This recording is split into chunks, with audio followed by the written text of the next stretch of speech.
Vamos a 2 Corintios capítulo 13. 2 Corintios capítulo 13.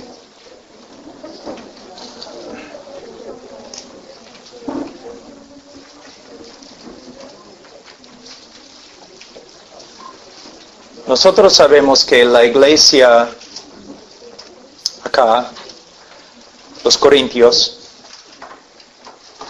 era una iglesia muy dotada. Muchos dones, conocimiento, pero muchas veces la iglesia no caminaba como una iglesia de Cristo. Los creyentes o las personas, los miembros de la iglesia, no se portaban como creyentes. En la primera carta, Pablo escribe a la iglesia reprendiendo a muchos hermanos, a muchas personas que estaban dentro de la iglesia. Se enojaron un poco con Pablo. Algunos profetas falsos habían entrado en la iglesia enseñando a todos que Pablo ni era un apóstol. Entonces Pablo escribe la segunda carta para arreglar las cosas con la iglesia. Pero todavía Pablo está preocupado por las personas que se reúnen en esta ciudad. ¿Por qué? Porque dicen que son creyentes, pero no están viviendo como creyentes. En el día de hoy es algo normal en el oeste, entre los evangélicos. En mi propio país, 65% de las personas se crean renacidos, cristianos, pero nosotros, somos un país muy inmoral. En el día de hoy hemos bajado los estándares del Evangelio y hemos cambiado el Evangelio. Hemos reducido el Evangelio de Cristo a nada más que algunas leyes espirituales. ¿No? Hay personas que caminan en los Estados Unidos, Sudamérica, aquí en Europa, creyendo que son creyentes simplemente porque una vez en su vida tomaron una decisión, pero su vida nunca cambió. Nunca. Son personas bastante engañadas. Aquí hay como 100 personas.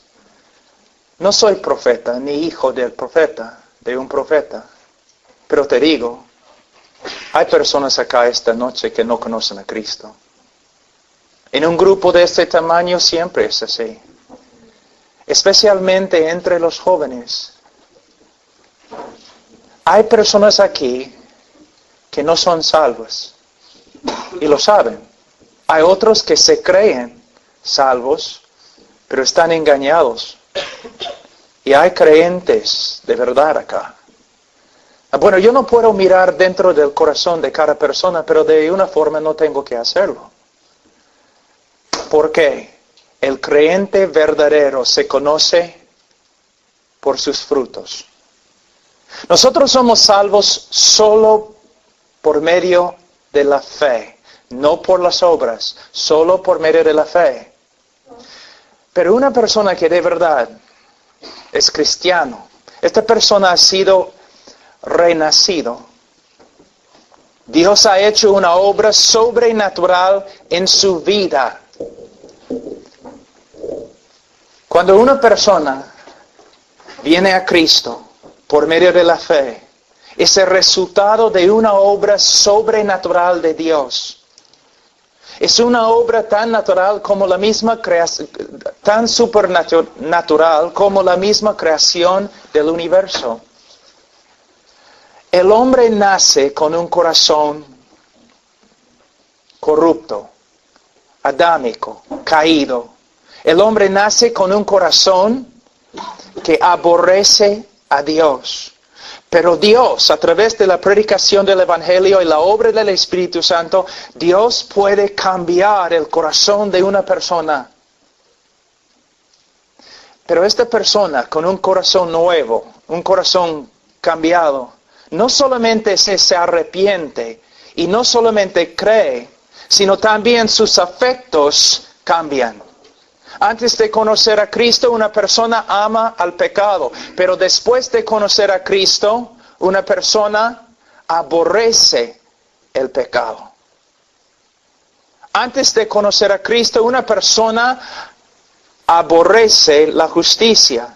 Pero después de conocer a Cristo, una persona ama la justicia.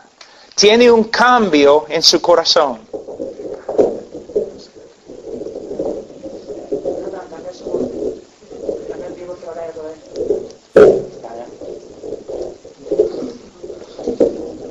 Amén.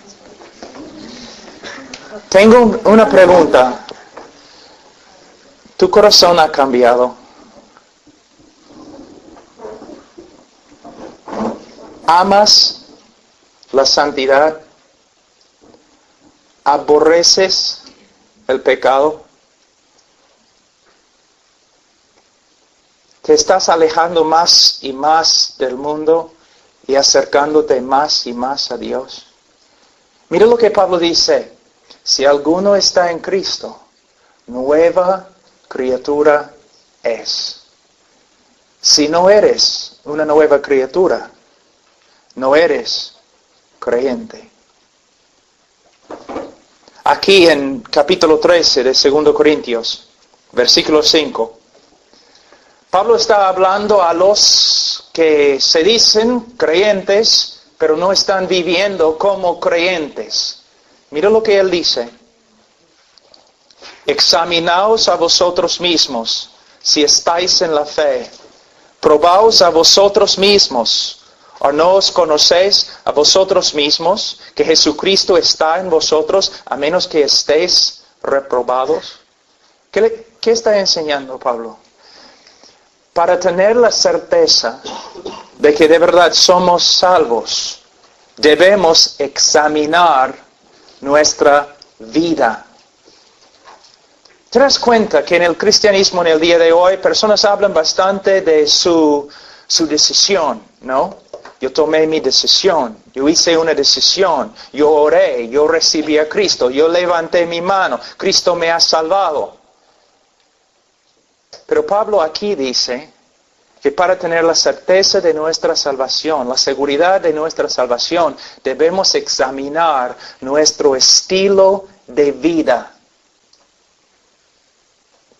Pero ¿cómo vamos a hacerlo?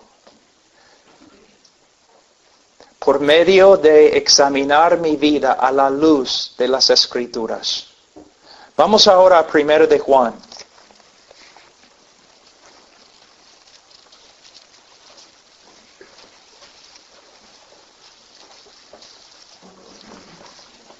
Primera de Juan, capítulo 5. Versículo 13. Primera de Juan 5, versículo 13. Estas cosas os he escrito a vosotros que creéis en el nombre del Hijo de Dios, para que sepáis que tenéis vida eterna y para que creáis en el nombre del Hijo de Dios. Estas cosas. Cuando esta frase se refiere a todo el libro de Primera de Juan. Y si estudiamos cuidadosamente el libro, esta carta, encontramos que esta carta consiste de varias pruebas. Y que cada creyente debe examinarse a la luz de lo que Juan ha dicho acá. Él nos da algunas de las características más importantes de una persona que de verdad es cristiana. Y debemos comparar nuestro estilo, nuestra manera de vivir, con lo que Pablo ha escrito acá. Y si vemos contradicciones, debemos tener miedo. De nuevo, yo no conozco a ustedes, pero en un grupo de ese tamaño, yo sé. Algunos de ustedes van a la iglesia. Aún saben cómo hablar como creyente. Pero cuando no estás en la iglesia, cuando estás con tus amigos, cuando estás a solas, tú no vives como creyente. Y no hay ningún deseo en tu corazón para seguir a Cristo de verdad. Tú estudias no las Escrituras, sino el mundo. Tú no quieres ser como Cristo, quieres ser como los demás en el mundo. Tú no aprendes de Cristo, sino aprendes de ellos. Estás engañado. Y si mueres esta noche vas a ir al infierno. Es un asunto muy serio, muy serio. Hay tantas personas en este mundo, tantas personas dentro de los evangélicos que se creen salvos, pero no son salvos. Y hay personas aquí, engañadas. Nunca debemos olvidarnos lo que Cristo dijo. Por sus frutos los conoceréis. Por sus frutos. No por medio de lo que sale de la boca. No por medio de su confesión. Porque muchos van a acercarse a Cristo en el día de juicio y van a decir, Señor, Señor. Y el Señor va a decir, apártense de mí.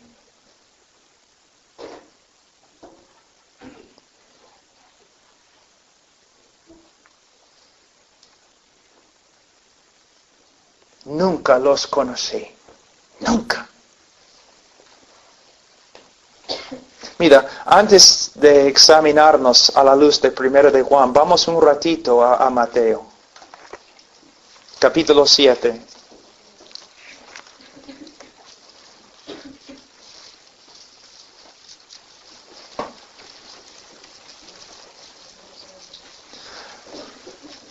Mira, todos sabemos que Cristo era una persona llena del amor de Dios.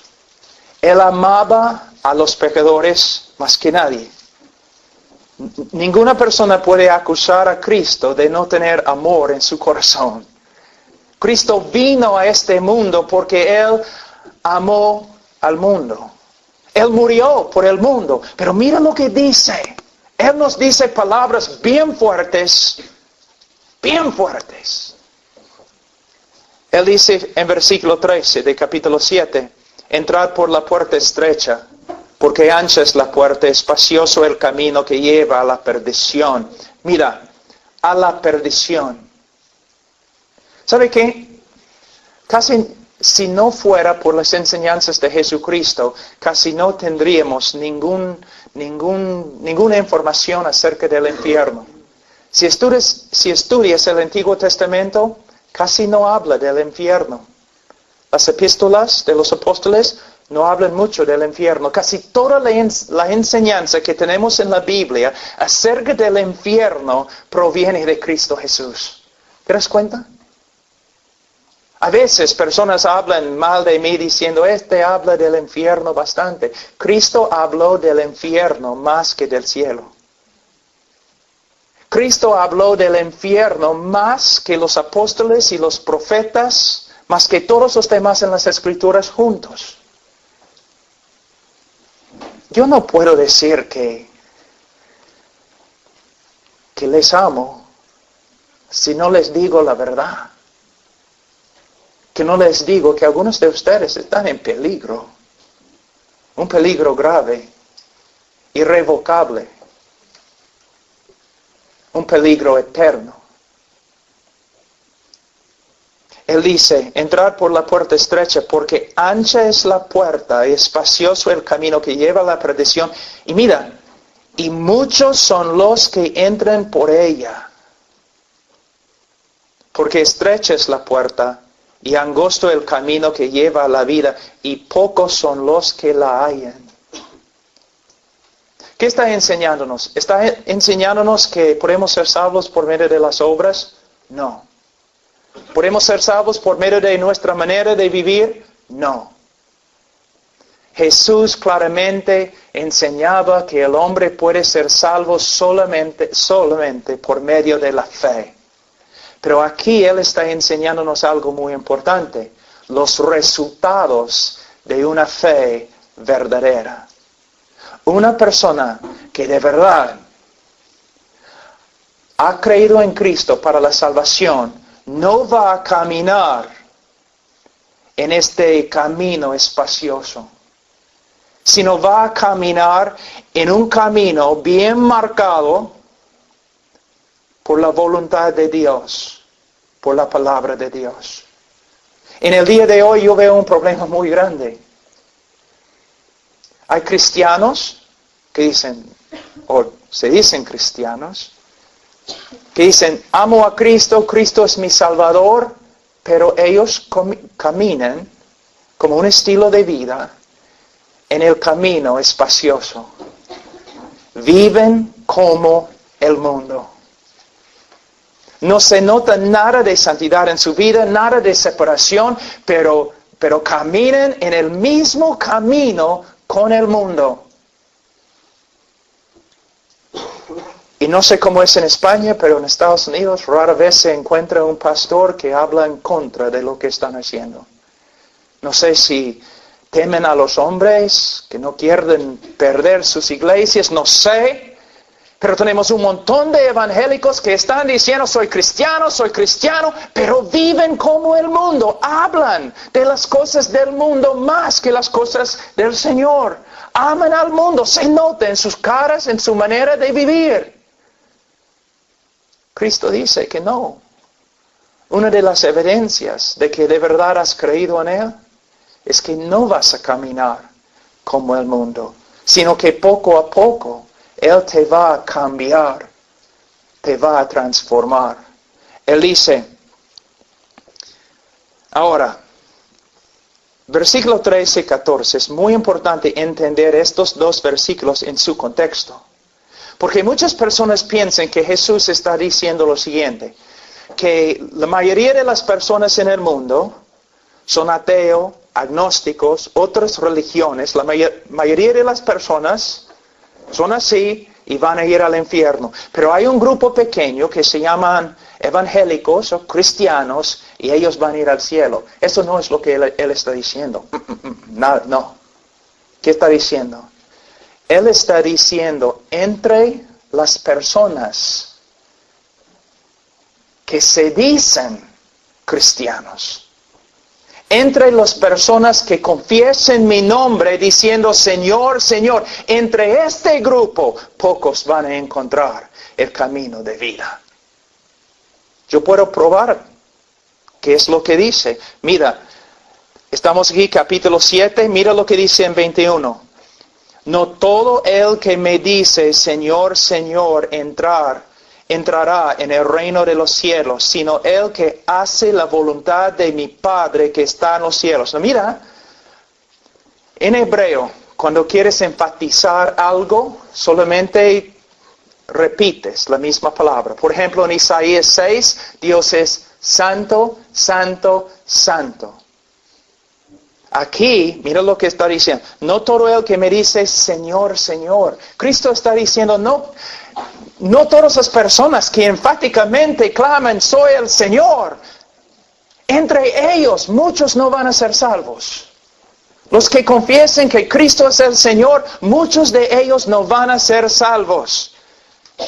¿Tu confesión de fe, quieres saber lo que vale? 0. Si solamente tienes una confesión de fe, tu confesión de fe no tiene ningún valor. Porque mira lo que dice. No todo el que me dice Señor, Señor entra en el reino de los cielos, sino el que hace la voluntad de mi Padre que está en los cielos. ¿Haces la voluntad del Padre? De nuevo, tenemos que preguntarnos algo. ¿Él está hablando de salvación por medio de las obras? No. Él está diciendo lo mismo como Santiago, en el libro de Santiago. Que si una persona de verdad cree en Cristo y tiene una confesión verdadera, se va a manifestar en su manera de vivir. Su estilo de vida va a reflejar obediencia a la voluntad del Padre. Mira lo que dice En 22, muchos me dirán en aquel día, Señor, Señor, ¿no profetizamos en tu nombre echamos fuera demonios, en tu nombre hicimos muchos milagros? Versículo 23, mira lo que dice. Entonces les declararé, nunca os conocí. Tú dices que tú conoces a Cristo. Está bien. ¿Cristo te conoce? Si yo voy a la Casa Blanca esta noche y digo, quiero entrar, ellos no van a permitir que yo entre.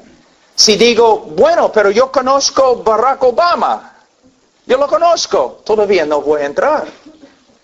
Pero si Barack Obama sale de la Casa Blanca y dice, yo conozco a Pablo Washer, yo voy a entrar. Tú puedes decir todo el día que tú conoces a Cristo, pero ¿Cristo te conoce? Y mira lo que dice. Entonces les declararé, nunca os conocí. Escucha, apartaos de mí, hacedores de maldad. Esta palabra proviene de una palabra griega que es muy importante. Anamas. A significa no. Namas. Ley. Sin ley. Lo que Cristo está diciendo, y escucha muy bien. Él está diciendo, apártense de mí, los de ustedes, que confesaban mi nombre como Señor, pero vivieron en la tierra como si yo nunca les hubiera dado una ley para obedecer. Muchos de ustedes, soy cristiano, pero ni saben lo que son las leyes de Cristo. No les importa. De verdad, no les importa. Cristo está diciendo, tú dices que eres mi discípulo, pero tú vives como si nunca te hubiera dado una ley para obedecer. Tú vives como quieres. Tú haces todo conforme a tus pensamientos. Todo conforme a la carne, todo conforme a lo que el mundo está haciendo, tú haces lo mismo, pero dices que yo soy tu Señor. Es una mentira, apártate de mí. Algunos de ustedes en este cuarto, si mueren ahora, van a escuchar lo mismo. Porque tienen una fe que no produce ningún fruto.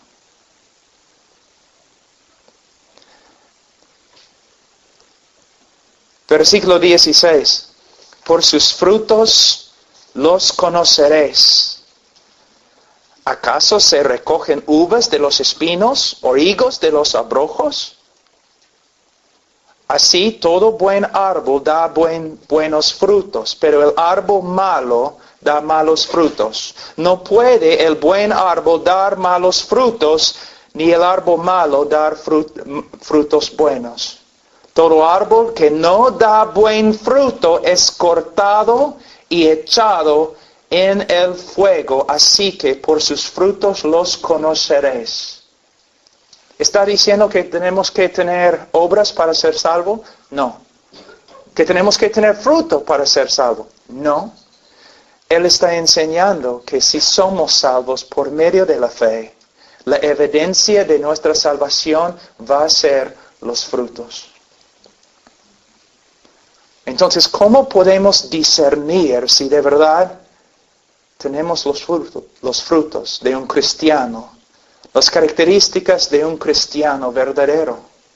Bueno, ahora, esta noche, vamos a comparar nuestra vida a lo que dice la palabra de Dios, para que tú mismo puedas juzgar. Les voy a enseñar las marcas, las características de un creyente verdadero. Y tú debes comparar tu vida a lo que dice la palabra. Y si estas características no se encuentran en tu vida, debes tener bastante miedo. Debes pensar, debes orar, debes arrepentirte, debes venir a Cristo. Ahora, primera de Juan, capítulo 5, de nuevo, mira, el propósito de esta carta. Cuando Juan escribió el Evangelio de Juan, en la parte final, él nos escribe el propósito de su Evangelio, para que todos crean que Jesús es el Cristo. Ahora en esta carta, él también nos enseña cuál fue su propósito en escribir la carta. Y él dice, estas cosas, el libro de Juan, primero de Juan, estas cosas os he escrito a vosotros que creéis en el nombre del Hijo de Dios, para que sepáis que tenéis vida eterna. Entonces vamos a empezar la examinación. Primero de Juan, capítulo 1. Él dice en versículo 5, este es el mensaje que hemos oído de Él y os anunciamos. Dios es luz y no hay ningunas tinieblas en Él. ¿Qué significa? Cuando la Biblia dice aquí, en 1 de Juan, que Dios es luz, bueno, sí significa que no tiene pecado, que es santo, pero más Juan está hablando de la revelación de Dios. Lo que él está enseñando es lo siguiente. Dios no es un Dios esotérico, oscuro, escondido. Dios nos ha revelado quién es y lo que Él espera de nosotros. Dios nos ha revelado su voluntad. ¿Ok? Vamos a seguir. Si decimos, versículo 6, que tenemos comunión con Él, si decimos que somos creyentes, si decimos que somos hijos de Dios, si decimos que somos cristianos y andamos en tinieblas, mentimos y no practicamos la verdad. Ahora, ¿qué está diciendo? Primeramente, la palabra andar proviene de una palabra griega, peripateo, que pateo significa caminar. Peripateo significa caminar por todos los lugares. El verbo también se encuentra en el tiempo presente, muy importante, significa continuación. Lo que Juan está enseñando es lo siguiente. Si decimos que somos creyentes, pero vivimos como un estilo de vida, ¿no? Vivimos de una manera que contradice lo que Dios nos ha revelado acerca de sí mismo, que contradice lo que Dios nos ha revelado en su ley. Mentimos cuando decimos que somos creyentes. ¿Me entienden? ¿Claro? ¿Mi español está bien? Si decimos que somos creyentes, pero nuestro estilo de vida contradice lo que Dios nos ha mostrado acerca de sí mismo y acerca de su voluntad, mentimos cuando decimos que somos creyentes. Ahora, hay que entender este pasaje. Él está hablando de un estilo de vida. ¿Qué significa? Si tú me sigues con una cámara así, clic, ¿no? Este tipo de cámara que toma solamente una foto, ¿no? Entonces tú puedes estar detrás de mí todos los días. Y un día, cuando me enojo o algo así, o no tengo paciencia con mis hijos o algo así, tú puedes tomar la foto. ¡Clic! Y tú puedes decir a todo el mundo, basado en este texto, Pablo Washer no es cristiano. Mira su cara, tanto enojo, impaciencia, mira. Pero no sería la verdad. No es una evidencia buena de verdad cómo soy. Has tomado solamente una foto. Pero si tú me sigues un año, 24 horas al día con una cámara de video, entonces vas a ver no un momento en mi vida, sino un estilo de vida. Y en este año, aunque soy creyente, vas a ver que sí, fallo, peco, tengo que luchar contra el pecado, vas a ver eso. Pero en mi estilo de vida vas a ver un hombre diferente que un mundano. Un hombre que vive conforme a la voluntad de Dios, con su estilo de vida. No perfectamente, no. Todos nosotros pecamos. Pero vas a ver un cambio. Si comparas mi vida con la vida de un incrédulo, vas a ver una diferencia muy grande. Eso es lo que él está diciendo. Si estudias, examinas toda tu vida, tu estilo de vida, y tu estilo de vida diariamente, 1 año, 2 años, 3 años, tu estilo de vida contradice lo que Dios nos ha revelado acerca de sí mismo, su carácter y su voluntad, entonces debes tener miedo. Ahora, si alguien examina tu vida 1 año, simplemente observándote, va a haber una persona que se nota, desea vivir conforme a la voluntad de Dios, o va a haber una persona cuya vida contradice todo lo que Dios nos ha revelado acerca de sí mismo y su voluntad. ¿Tu estilo de vida ha cambiado? Es una buena pregunta. Una buena pregunta. ¿Tu estilo de vida ha cambiado? ¿Tu estilo de vida está cambiando todavía? ¿El Señor está obrando en tu vida, cambiándote más y más cada año, transformándote? Si no, debes tener miedo. La segunda prueba. Capítulo 1, versículo 8. Si decimos que no tenemos pecado, nos engañamos a nosotros mismos y la verdad no está en nosotros. Si no reconocemos que tenemos pecado, no somos creyentes. Y él dice en 9, si confesamos nuestros pecados, Él es fiel y justo para perdonarnos nuestros pecados y limpiarnos de toda maldad. Si decimos que no hemos pecado, le hacemos a Él mentiroso y su palabra no está en nosotros. ¿Qué está enseñándonos el apóstol? Bueno, lo siguiente.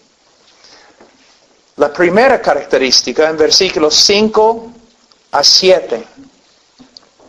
El creyente verdadero va a vivir un estilo de vida que poco a poco se conforma más y más a lo que Dios nos ha revelado acerca de sí mismo y acerca de su voluntad. La segunda característica de un creyente verdadero es, él va a reconocer el pecado en su vida. Él va a vivir una vida de arrepentimiento y él va a practicar la confesión. Un creyente es una persona de una forma quebrantada, que siempre está reconociendo sus fallas, arrepintiéndose de sus fallas y confesando sus fallas a Dios y aún a los hermanos. Es una persona que puede discernir cuando peca. Ahora, es interesante. No sé cómo ustedes hacen aquí en España, pero en los Estados Unidos cuando estoy predicando, de vez en cuando el Espíritu Santo comienza a obrar. Y muchas veces cuando estoy predicando, personas empiezan a llorar, quebrantarse. Algo interesante, cuando el Espíritu se mueve así entre los que se dicen cristianos, es interesante que las personas más santas, más dedicadas en la iglesia, son las personas que se quebrantan llorando con respecto a su pecado. Y los cristianos más carnales y mundanos no lloren, no se quebranten, están allí sentados felices. Lo que estamos viendo es la diferencia entre un cristiano verdadero y un cristiano falso. Un cristiano no es perfecto. Un cristiano va a luchar con el pecado toda su vida. Un cristiano puede caer en el pecado, pero un cristiano no puede vivir constantemente, año tras año, practicando el pecado como un mundano, sin disciplina o sin quebrantamiento. El cristiano verdadero, cuando peca, Dios, su Padre, le va a hablar. La palabra confesión, ¿sabe lo que significa? Muchas personas piensan que la confesión es simplemente Dios, perdóname, he pecado. Eso no es confesión. Confesión proviene de la palabra griega homologeo. Homologeo. Logeo significa hablar. Homo, lo mismo. Confesión es hablar lo mismo. Tú estás caminando y vamos a decir, estás enojado, impaciente, algo así, y el Espíritu Santo te habla. Estás en pecado. Estás enojado. Confesión es cuando tú dices lo mismo. Tú dices, Señor, me has dicho que estoy enojado y impaciente. Señor, tienes razón, estoy de acuerdo contigo. Lo que tú dices de mí es verdad. Yo hablo lo mismo. Yo he pecado. Yo estaba enojado. Perdóname. Esta es confesión. Un creyente, su vida no está marcada por la perfección. Jamás.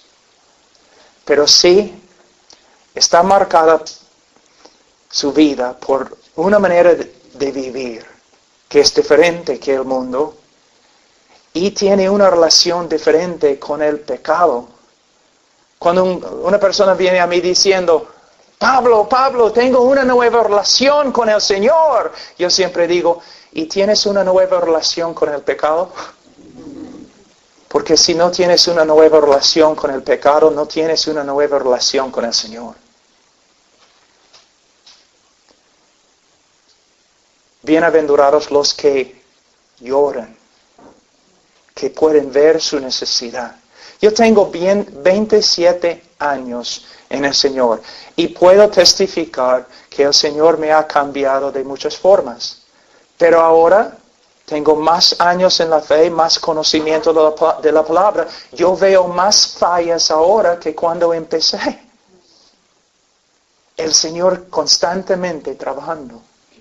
Yo les voy a dar un ejemplo que enseñé esta mañana a un grupito ahí en la cafetería. Un hombre inconverso. Esta tarde tiene que llegar a su trabajo, está saliendo de la casa tarde, hay lluvia afuera, es horrible, y él está saliendo de la puerta con todas sus cosas y su esposa baja de la escalera y dice, oye, lleva la basura afuera también cuando sales. Y él comienza a gritar, oye mujer, tú puedes llevar la basura, yo tengo que ir a mi trabajo. Se enoja, habla mal a ella, todo lo demás, y sale a su carro totalmente justificado. Ella lo merecía. Él no puede ver su pecado, nada. Él va a su trabajo, tranquilo, está bien. Pero vamos a decir 6 meses después se convierte.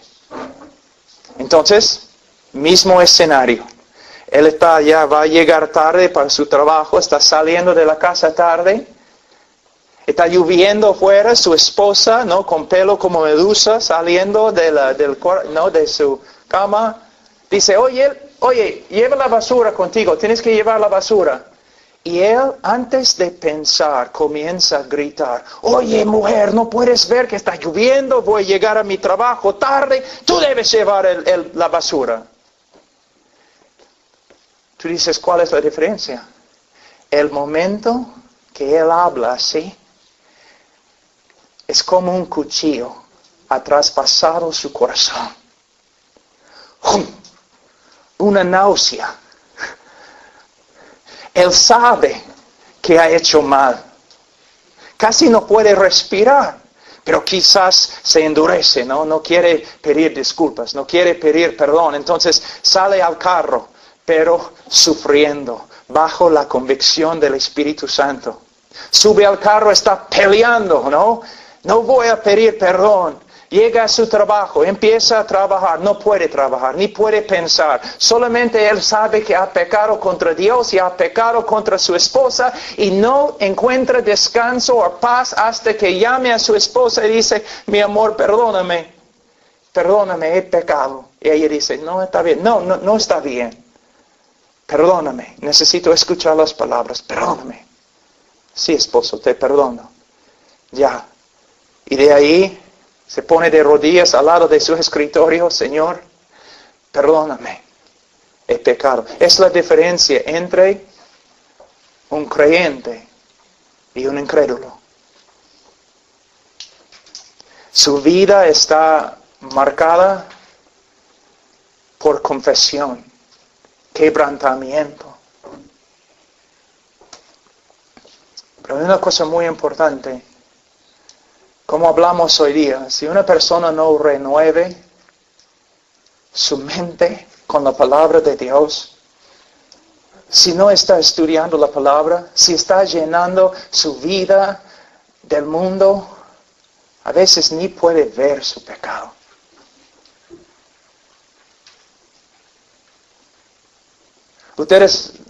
Algunos de ustedes sí, pero la mayoría no sabe cuán difícil es predicar. Aún predicando, a veces digo algo y el momento que lo digo, yo sé que estaba mal. Y mientras estoy predicando tengo que pedir perdón. Y a veces tengo que dejar de predicar un ratito y pedir perdón de la congregación. A veces mis hijos, nosotros homeschool, estoy enseñando a mis hijos la matemática y después de 15 minutos mi hijo todavía no puede resolver el problema y estoy ahí impaciente. Y tengo que decir, oye hijo, he pecado contra ti, perdóname. Te perdono, papá. Ya, entonces voy a ponerme de rodillas acá. Señor, perdóname por mi impaciencia.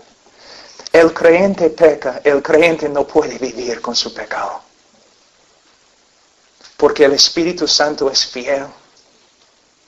Y Dios es un Padre muy, muy bueno que disciplina a sus hijos. Y la Biblia dice, si tú te dices cristiano, pero Dios no te disciplina, no eres cristiano.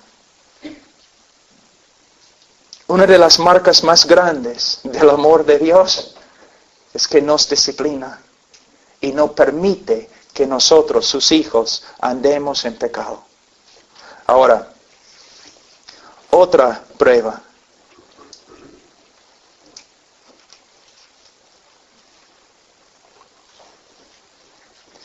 Capítulo 2, versículo 3.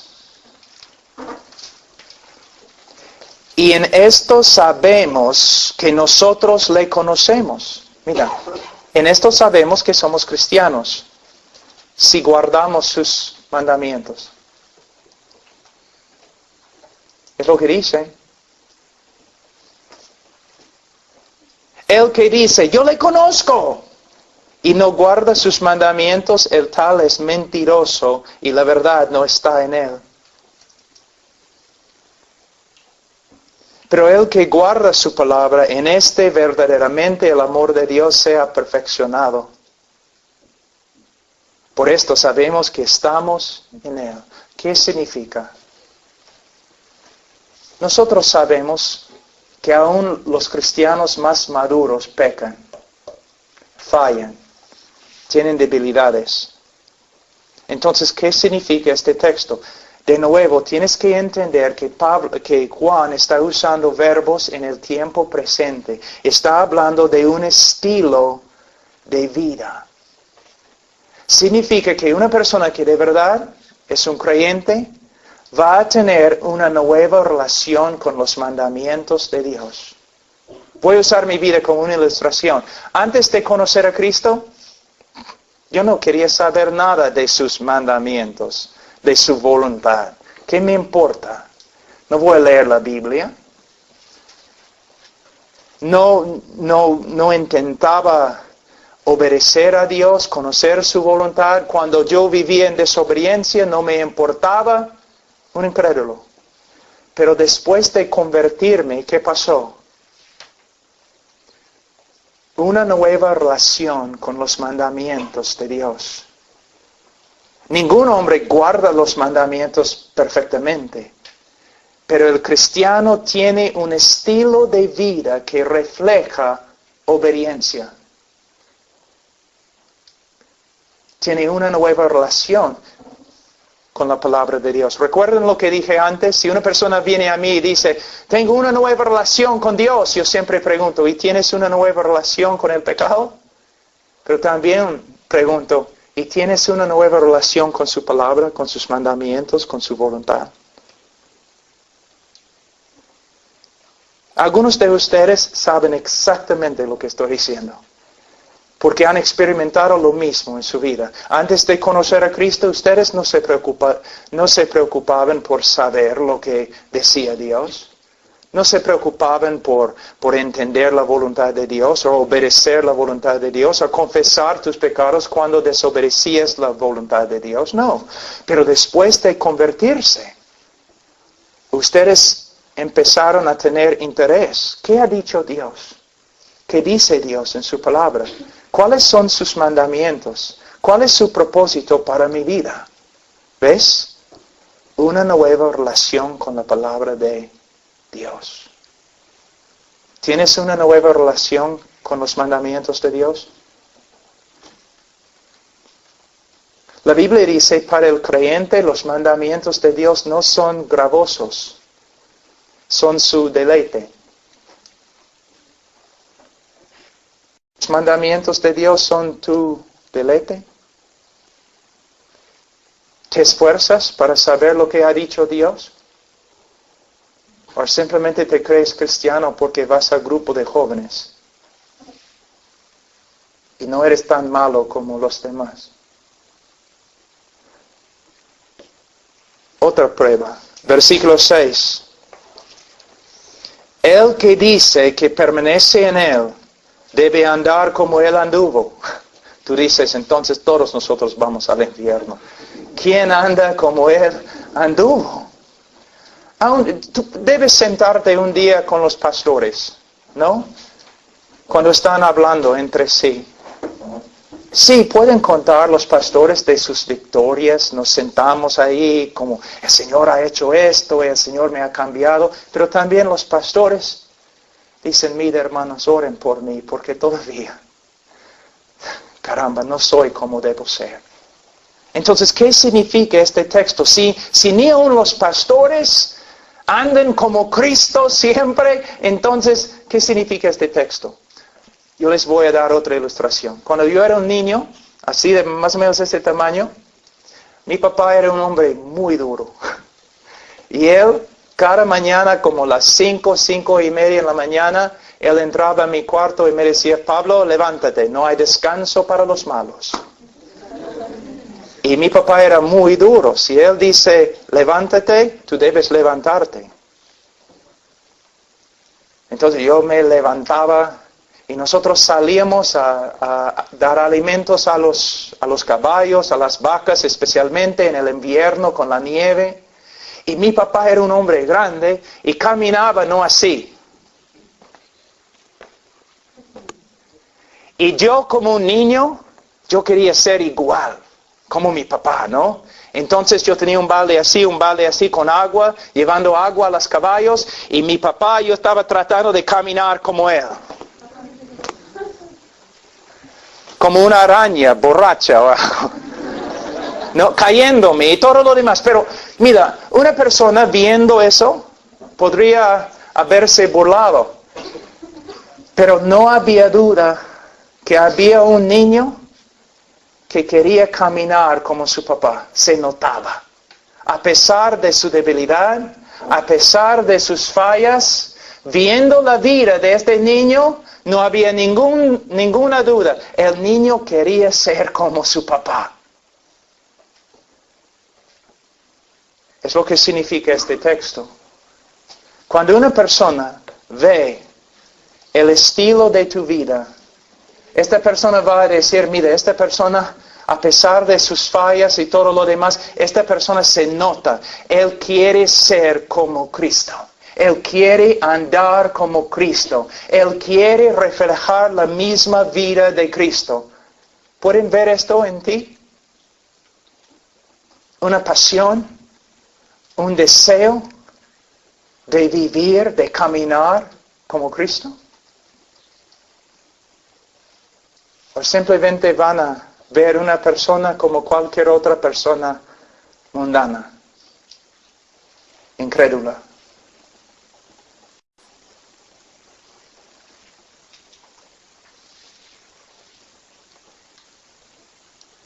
¿Eres cristiano? Otra prueba. Dice aquí, versículo 8. Sin embargo, os escribo un mandamiento nuevo que es verdadero en él y en vosotros, porque las tinieblas van pasando y la luz verdadera ya alumbra. El que dice que está en la luz, el que dice que es creyente y aborrece a su hermano, está todavía en tinieblas. El que ama a su hermano permanece en la luz y en él no hay tropiezo. Ahora, ¿quién es el hermano? Bueno, hermano aquí no se refiere a una persona de otra raza. Debemos amar a todas las personas, pero no está hablando de una persona de otra raza, porque de verdad no hay otra raza. Si eres un ser humano, es la raza. No hay diferencias. No está hablando de la necesidad de amar a los pobres. El hermano aquí no se refiere a una persona pobre, aunque debemos amar a los pobres. Aquí, la palabra hermano en el contexto se refiere a otros cristianos. Ahora, es muy importante.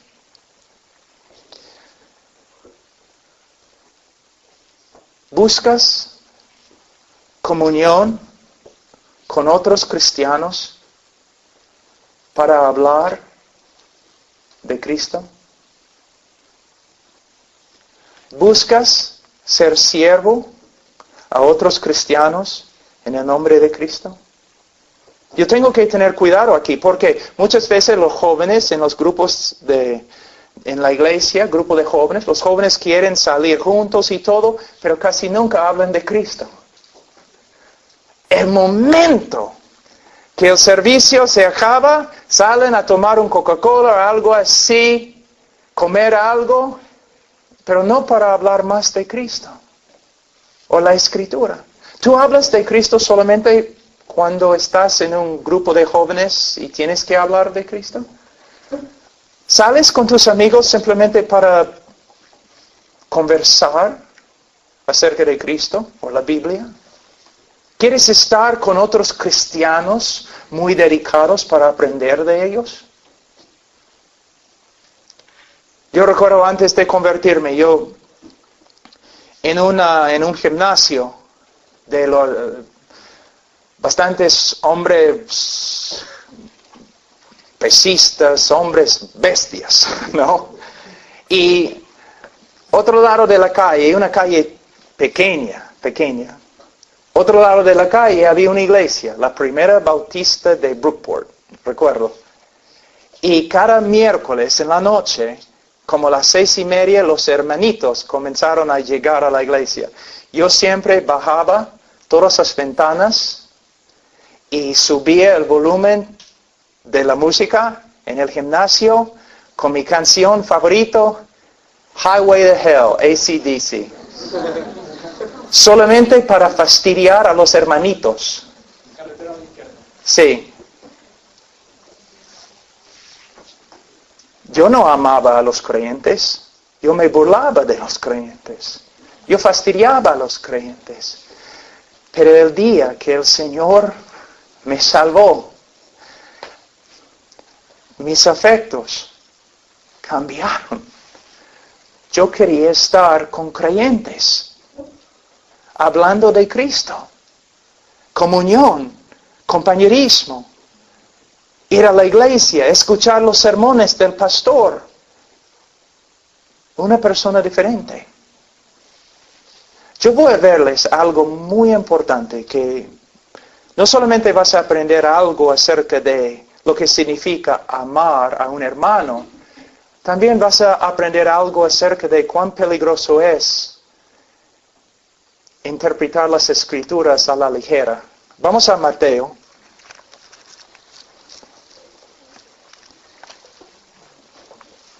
Capítulo 25. Versículo 31. Cuando el Hijo del Hombre venga en su gloria y todos los santos ángeles con él, entonces se sentará en su trono de gloria y serán reunidos delante de él todas las naciones y apartará los unos de los otros como aparta el pastor las ovejas de los cabritos. Y pondrá las ovejas a su derecha y a los cabritos a su izquierda. Entonces el rey dirá a los de su derecha: venid, benditos de mi Padre, venid, benditos de mi Padre, heredad el reino preparado para vosotros desde la fundación del mundo, porque tuve hambre y me diste de comer, tuve sed y me diste de beber, fui forastero y me recogisteis, estuve desnudo y me cubristeis, enfermo y me visitasteis, en la cárcel y vinisteis a mí. Entonces los justos le responderán, diciendo: Señor, ¿cuándo te vimos hambriento y te sustentamos? ¿O sediento y te dimos de beber? ¿Y cuándo te vimos forastero y te recogimos? ¿O desnudo y te cubrimos? ¿O cuando te vimos enfermo o en la cárcel y venimos a ti? Y respondiendo el rey les dirá: de cierto os digo que en cuanto lo hiciste a uno de estos mis hermanos más pequeños, a mí lo hicisteis. Muchos ministerios usan este texto como un pretexto, diciendo que en base de este versículo, este texto, debemos cuidar a los pobres, debemos dar alimentos a los que tienen hambre, debemos visitar las personas que han cometido crímenes y ahora están en la cárcel. Mira, debemos hacer esas cosas, pero no es lo que este texto está enseñando. Jesús no está diciendo: mira, yo era un ladrón en la cárcel y me visitaste. Él no está diciendo: yo era un asesino en la cárcel y me visitaste. No. No. Él está hablando de una cosa completamente diferente. ¿Ves? Siempre tú has escuchado el texto interpretado así, ¿no es cierto? Pero lo que él está enseñando es algo completamente diferente. En la época de los primeros 3 siglos de la iglesia tenía que esconderse en Roma, porque era ilegal ser creyente. Entonces vamos a decir que nosotros somos creyentes como 20 y nosotros salimos al bosque para tener un servicio. Y como medianoche terminamos el servicio y cada uno de nosotros va por su camino a su casa. Y tú vas a tu cama, llegaste a la casa bien, estás durmiendo y de repente alguien toca a la puerta. Tú te levantas y es uno de los miembros de la iglesia. Oye, mira, cuando terminamos el servicio, 2 hermanos que estaban caminando por otro lado, los romanos los han capturado y ahora están en la cárcel. En esta época, si una persona estaba en la cárcel, no recibía comida, ni agua, ni ropa, ni medicina. Si los hermanos fueron capturados, probablemente los romanos los golpearon bien feo, quizás aún con un látigo, y están en la cárcel ahora, quizás al punto de morir, no tienen ropa, no tienen medicina, están sufriendo y necesitan comida y agua. Entonces los hermanos se reúnen de nuevo, como a las 4 de la mañana. Tenemos que hacer algo, los hermanos van a morir. Y un joven en la iglesia cristiana dice, yo voy. Y el anciano dice, está bien, joven, pero tienes que saber algo. Si tú llevas la comida y la medicina y la ropa a nuestros hermanos en la cárcel, los romanos también van a ver que tú eres creyente y probablemente te van a capturar también. Jesús está diciendo, el verdadero cristiano va a ir a la cárcel, va a llevar las cosas, va a arriesgar su vida, porque su amor es tan grande para sus hermanos, así es sus hermanos. Es lo que Jesús está enseñando, que una de las evidencias más grandes de un cristianismo verdadero es que amas a los demás creyentes. Y tienes la buena voluntad de servir a los creyentes, aunque te cueste tu vida. ¿Puedes ver cómo puedes malinterpretar un texto?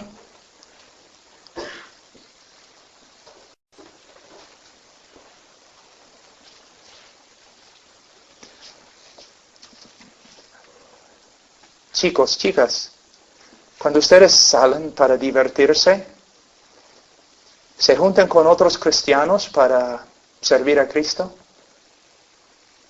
¿Para servirse el uno al otro? ¿Para hablar de Cristo? ¿Qué hacen? A veces se juntan jóvenes una noche en la casa de alguien solamente para tener un tiempo de adoración. Salen juntos a testificar. Vas a la casa de un hermano quizás enfermo. ¿Ves? Una de las evidencias más grandes del cristianismo verdadero es que amas y sirves a los hermanos. Vamos, tenemos tiempo para una prueba más, creo. Vamos a...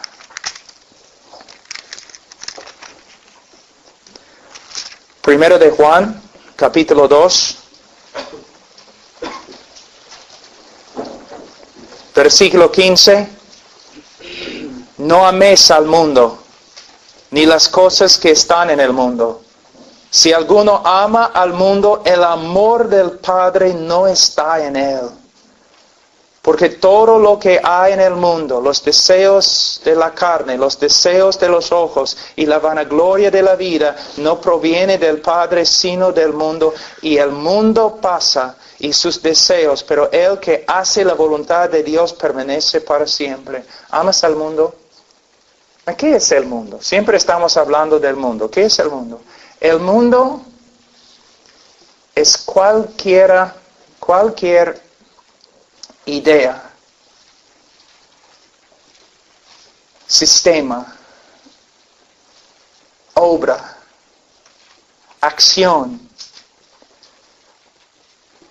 teoría,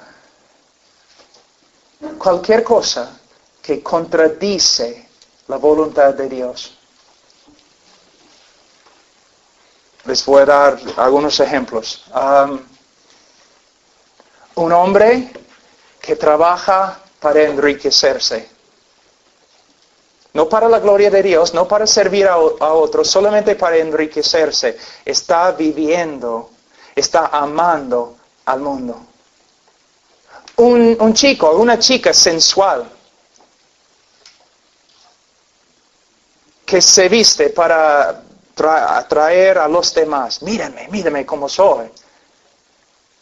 Es una cosa mundana. Orgullo, independencia, buscando fama. Es el mundo. Casi todo, miren solamente las personas fuera de la iglesia y algunos dentro de la iglesia. ¿Están buscando a Cristo?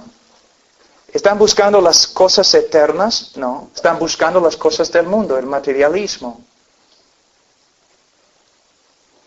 Jóvenes, la generación, creo que venía antes de ustedes, sufría, ¿no?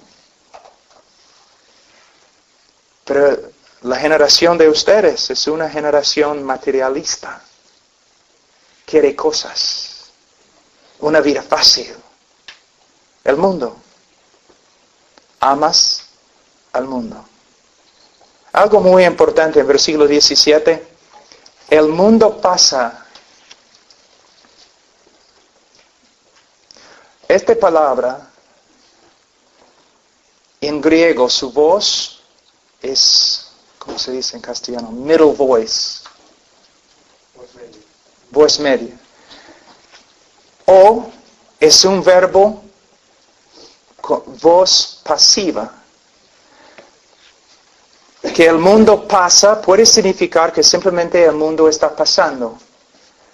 Pero podemos traducir este texto que el mundo, que alguien está detrás del mundo, empujando al mundo para que se pase. Y esta persona es Dios. Dios está detrás, moviendo el mundo a su destino final, la destrucción. Él está empujando con su soberanía al mundo. Y si estás viviendo para las cosas de este mundo, estás viviendo para cosas que no van a permanecer. Como dije ayer, tu juventud, ya, 5 o 6 años más, chao. Tu fuerza, tu belleza, chao. Bienvenido al club de los ancianos. Así.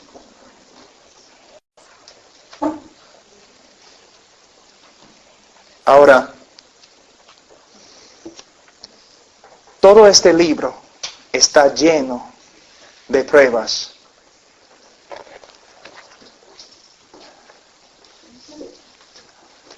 Algunos de ustedes tienen que despertarse.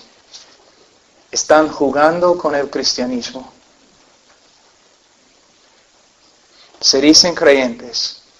Viven como mundanos. Con deseos de un mundano. Estoy hablando de ti. Arrepiéntate y cree en el Señor Jesucristo y serás salvo. O quizás hay algunos cristianos, pero de verdad son cristianos, se nota por su fruto, pero están comenzando a extraviarse un poco. Tiene más años ahora, está viendo el mundo está llamando. Cristiano, ten cuidado. Debes dejar al mundo a un lado y volver a tu Padre y caminar a su lado. ¿Dónde estás esta noche? ¿Creyente? Incrédulo. Tú dices, bueno, pero tú no puedes juzgar mi corazón. He demostrado que no tengo que juzgar tu corazón. Solamente tengo que observar tu vida. ¿Cómo vives? ¿Hay fruto? ¿Hay fruto? La salvación es solo por medio de fe. Pero como Santiago dice, aún los demonios creen. Y son más piadosos que la mayoría de las personas en una iglesia evangélica, porque creen y tiemblan. Muchos de los evangélicos solamente dicen que creen y no tiemblan.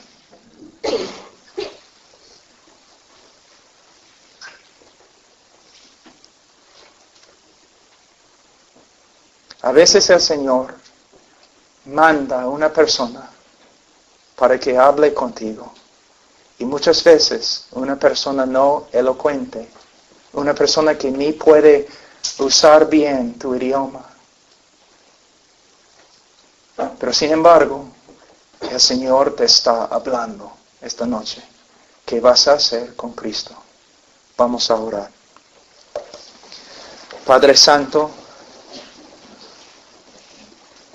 Señor, yo oro por estos jóvenes.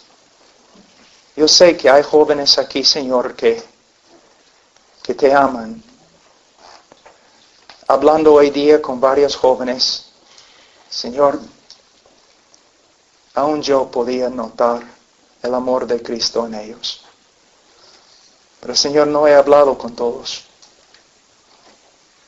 Y yo sé, Señor, en un grupo de este tamaño, siempre hay personas que confiesan tu nombre, pero tú no los conoces. Oh Señor, que esta noche el Espíritu Santo, que Él les muestre su pecado y su necesidad de Cristo. Que esta noche sea su noche de salvación. Señor, obra aquí. Y Señor, si hay hijos tuyos extraviándose, Señor,